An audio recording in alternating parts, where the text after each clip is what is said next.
Le président de la République du Tchad, Mahama Idriss Déby, a reçu le 19 décembre 2024 Ousmane Diagana, vice-président de la Banque mondiale pour l'Afrique de l'Ouest et du Centre, lors d'une visite de travail à N'Djamena. Cette rencontre a suscité des discussions fructueuses autour de plusieurs sujets cruciaux, notamment l'organisation d'une conférence internationale sur l'électrification de l'Afrique, l'exécution des programmes financés par la Banque mondiale et le renforcement du partenariat entre l'institution financière et le Tchad, en particulier dans le contexte de la crise des réfugiés du Soudan.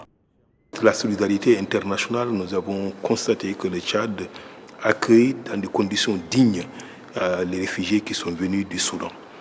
Et bien sûr, ceci est à saluer, mais en même temps, nous reconnaissons que ça met des pressions sur les ressources du Tchad. On a échangé sur quelle voie et moyens la communauté internationale doit continuer aussi à accompagner le Tchad dans cet effort qu'il est en train de faire. L'entretien entre les deux personnalités a également permis de discuter des différents programmes financés par la Banque mondiale, notamment ceux liés à l'éducation, à la santé et à l'infrastructure. Dans le secteur de l'éducation, de la santé, de l'énergie, de l'agriculture, des infrastructures, de l'économie numérique et j'en passe. Ces programmes, dans l'ensemble, se portent bien. Le Tchad de cette année a eu un taux d'exécution satisfaisant.